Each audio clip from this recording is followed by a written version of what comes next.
Are you searching for a job in MNC in .NET full stack development? तो मैं आपको इस video के अंदर बताने वाला हूं कि ऐसी कौन सी टॉप 5 कंपनी है जिसके अंदर सबसे ज्यादा हायरिंग प्रोसेस हो रही है .NET फुल स्टैक डेवलपर्स के लिए। तो जैसा कि मुझे बहुत सारे ऐसे यूजर्स हैं जिन्होंने कमेंट किया कि .NET फुल स्टैक डेवलपर्स के लिए कौन सी कंपनी ज्यादा हायरिंग कर रही है, किस कंपनी का क्या हायरिंग प्रोसेस है, ठीक है, ये सभी चीजें इस वीडियो के अंदर मैं बताने वाला हूं। और साथ में आपको ये भी बताने वाला हूं कि इन कंपनीज के अंदर यदि आपको हायरिंग होना है तो आपके पास क्या क्या स्किल्स होना चाहिए। सबसे पहले मैं आपको कंपनी का नाम बता देता हूं। इसका जो प्रोसेस होता है वो वॉक इन प्रोसेस भी होता है। जितने भी मेट्रो सिटी हैं इसमें जो थोड़ा सा टेक्निकल क्वेश्चंस कम रहते हैं। तो इस तरीके से मैंने अलग अलग कंपनीज के अलग अलग क्राइटेरिया के अकॉर्डिंग आपको बताया। तो सबसे पहले मैं आपको ये क्लैरिफाई करना चाहता हूं कि देखो .NET एक ऐसी टेक्नोलॉजी है जिसके अंदर बहुत सारी मल्टीनेशनल कंपनी काम करती है और उसके अंदर भीड़ भी बहुत कम है। तो यदि आप .NET फुल स्टैक डेवलपर्स के लिए प्रिपेयर हो रहे हैं तो ये बहुत ही एक गोल्डन अपॉर्चुनिटी है इन कंपनियों के अंदर जहां पर आप अप्लाई कर सकते हैं और सेलेक्ट भी हो सकते हैं। तो सबसे पहले मैं आपको कंपनी का नाम बता देता हूं कि जिसमें सबसे फर्स्ट कंपनी है TCS, टाटा कंसल्टेंसी सर्विस। ये .NET के अंदर सबसे ज्यादा हायरिंग कर रही है, ठीक है। और इसका सबसे बड़ा एडवांटेज है, मेरे ख्याल से TCS का नाम तो सभी ने सुना होगा इंडिया के अंदर। और इसके अंदर .NET की वैकेंसी अभी बहुत ज्यादा चल रही है। अभी तक उसने 1500 हायरिंग .NET के ऑलरेडी मिड जुलाई तक हो चुकी है TCS कंपनी के अंदर। Largest IT employer in India है TCS, ठीक है। TCS के अंदर .NET के अंदर basically .NET core, okay, full stack .NET developers profile, window azure profile, .NEट टेक्निकल कंसल्टेंट प्रोफाइल, .NEट सीनियर सॉफ्टवेयर डेवलपर प्रोफाइल, इन सभी प्रोफाइल्स के अंदर वैकेंसी होती है। यदि आप एक फ्रेशर्स हो या आप एक मिड लेवल इंजीनियर्स हो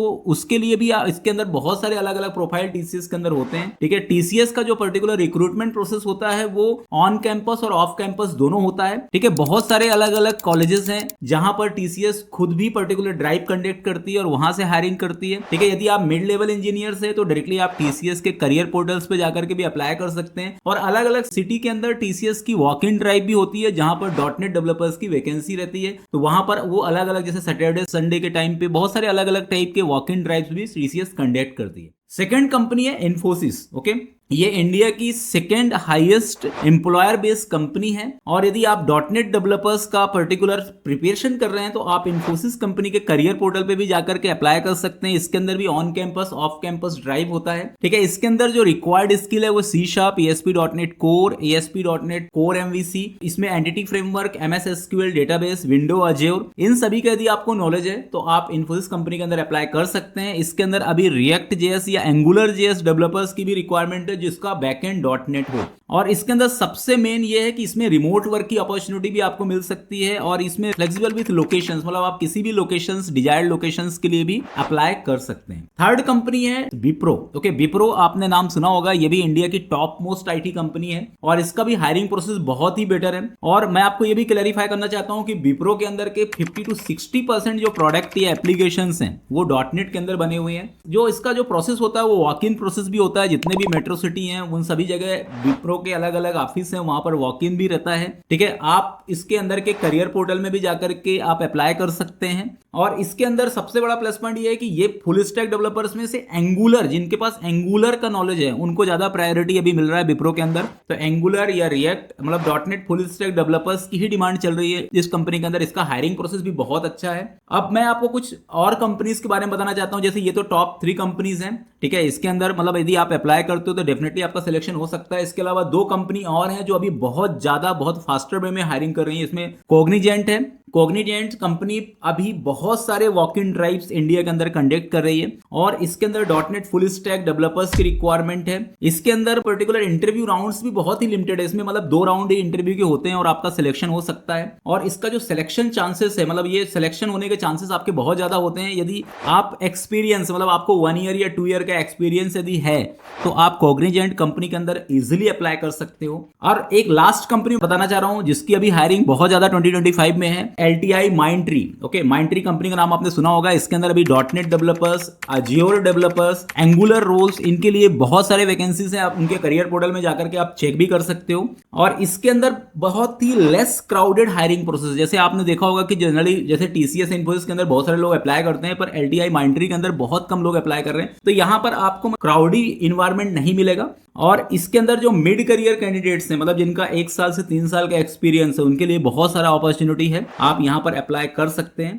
मैं इन पांचों कंपनीज के अलग अलग टाइप के फिल्टर क्राइटेरिया बताता हूं कि पांचों कंपनीज के अंदर किस कंपनी के अंदर ज़्यादा हायरिंग हो रही है, किस कंपनी का इंटरव्यू कितना ज़्यादा डिफिकल्ट है, किसका इंटरव्यू इजी है, किस कंपनी का फ्रेशर लेवल पे हायरिंग प्रोसेस ज़्यादा फ्रिक्वेंटली चल रहा है, किस कंपनी को एक्सपीरियंस कैंडिडेट की रिक्वायरमेंट है। तो जैसे सबसे पहले मैं बात करता हूँ टीसीएस कंपनी की, ठीक है। तो टीसीएस कंपनी, आपको भी पता है कि सब लोगों को टीसीएस के बारे में पता होता है, तो सीधी सी बात है, इसका हायरिंग वॉल्यूम हमेशा हायर ही रहता है। मतलब इसके अंदर जो पर्टिकुलर ज्यादा से ज्यादा लोग इसके अंदर अप्लाई करते हैं, लेकिन इंटरव्यू डिफिकल्टी इसके अंदर थोड़ा सा इजी है। आप टीसीएस में बहुत आसानी से इंटरव्यू निकाल सकते हो। उसका सबसे बड़ा रीजन ये होता है क्योंकि टीसीएस जो है वो एकेडमिक क्वेश्चंस ज्यादा पूछती है, और साथ ही साथ इसमें एप्टीट्यूड राउंड या रीजनिंग राउंड के क्वेश्चंस भी रहते हैं, टेक्निकल क्वेश्चंस भी रहते हैं, लेकिन प्रोजेक्ट लेवल के क्वेश्चंस ज्यादा रहते हैं। फ्रेशर लेवल की वैकेंसी भी टीसीएस के अंदर रहती है, मिड लेवल इंजीनियर्स की भी वैकेंसी है, सीनियर डेवलपर्स की वैकेंसी है, मतलब सभी टाइप के प्रोफाइल्स के लोग टीसीएस में अप्लाई कर सकते हैं।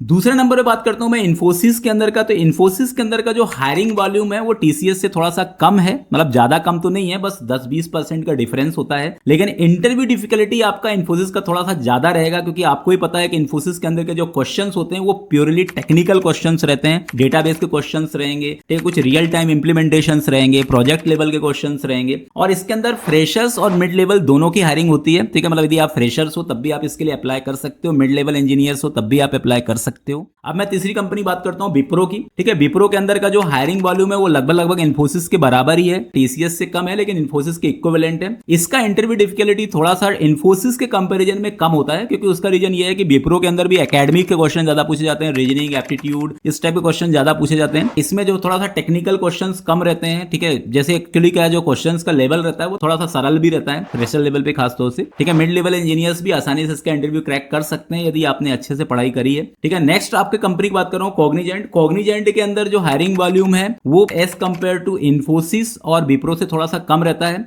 और कॉग्निजेंट के अंदर इंटरव्यू डिफिकल्टी 2 स्टार है। इसका मतलब ये है कि ये थोड़ा सा, मतलब इसके सरल क्वेश्चंस रहते हैं, इसके अंदर आपको बेसिक जो लॉजिक बिल्डिंग वाले क्वेश्चंस रहते हैं वो ज्यादातर रहेंगे, और इसमें मोस्ट ऑफ द केस में फ्रेशर्स के लिए थोड़ी सी वैकेंसी कम है, मिड लेवल इंजीनियर्स के लिए ज्यादा है। LTI माइंड्री की यदि मैं बात करूं तो इसके अंदर हायरिंग वॉल्यूम थोड़ा सा कम है as compare to other company. इसके अंदर इंटरव्यू डिफिकल्टी थोड़ा सा टिपिकल होता है, ठीक है। इसमें इंटरव्यूज के अंदर 4 या 5 स्टेप्स अलग अलग टाइप के वो जो टिपिकल क्वेश्चंस रहते हैं, कॉम्प्लेक्स क्वेश्चंस, जैसे मान लो फॉर एग्जांपल आपका डेटा स्ट्रक्चर एंड एल्गोरिथम्स के क्वेश्चंस भी इसके अंदर रहते हैं, ठीक है। डेटाबेस के भी कुछ क्वेरीज बेस्ड क्वेश्चंस भी रहते हैं इसके अंदर, और इसमें भी फ्रेशर लेवल की ओपनिंग कम होती है, मिड टू सीनियर लेवल की ओपनिंग्स बहुत ज्यादा है, ठीक है। तो यदि आपके पास 1 to 3 इयर्स का एक्सपीरियंस है तो भी आप इसके लिए अप्लाई कर सकते हो। तो इस तरीके से मैंने अलग अलग कंपनीज के अलग अलग क्राइटेरिया के अकॉर्डिंग आपको बताया कि किस कंपनी में किस तरीके का हायरिंग प्रोसेस चल रहा है। तो इस पर्टिकुलर जो वीडियोस के अंदर ये सब चीजें आपको यदि देख करके या समझ करके आपको बहुत आसानी होगी और आप अपने डिजायर कंपनी के लिए अप्लाई कर सकते हैं। तो अब मैं आपको लास्ट सबसे जो इंपॉर्टेंट चीज वो बताने वाला हूं कि इसके लिए आपको डॉटनेट में क्या क्या चीज सीखने की जरूरत है। तो सबसे पहले आपको लैंग्वेज सीखना होगा C#। इसमें ऑब्जेक्ट ओरिएंटेड प्रोग्रामिंग लैंग्वेज का बहुत ही थोरो कॉन्सेप्ट होना चाहिए। Dot net core, ASP, dot net core MVC, web API, साथ में लिंक्ड एंटिटी फ्रेमवर्क कोर, और साथ ही साथ कोई सा भी फ्रंट एंड आपको सीखना है बहुत अच्छे से, या कि एंगुलर या कि रिएक्ट। इसके बाद आपको SQL सर्वर का भी नॉलेज आपको अच्छा खासा होना चाहिए, ठीक है। और साथ ही आपको अज्योर या AWS, इनके अंदर का पूरा एक CI/CD पाइपलाइन बनाते आना चाहिए। मतलब थोड़ा सा डेवऑप्स के बारे में भी नॉलेज यदि आपको है तो ये आपके लिए एक्स्ट्रा होगा। तो ये सभी चीजें यदि आप अच्छे से मैनेज करते हो, अच्छे से सीखते हो, तो डेफिनेटली आपका सिलेक्शन होगा। यदि आपको इसी तरीके के वीडियोस और चाहिए, आपको हायरिंग प्रोसेस का बहुत सारे अलग अलग टाइप के कंपनी का वीडियो चाहिए, तो आप मेरे चैनल को सब्सक्राइब करिए और वीडियोस को शेयर करिए और लाइक करिए। Thank you.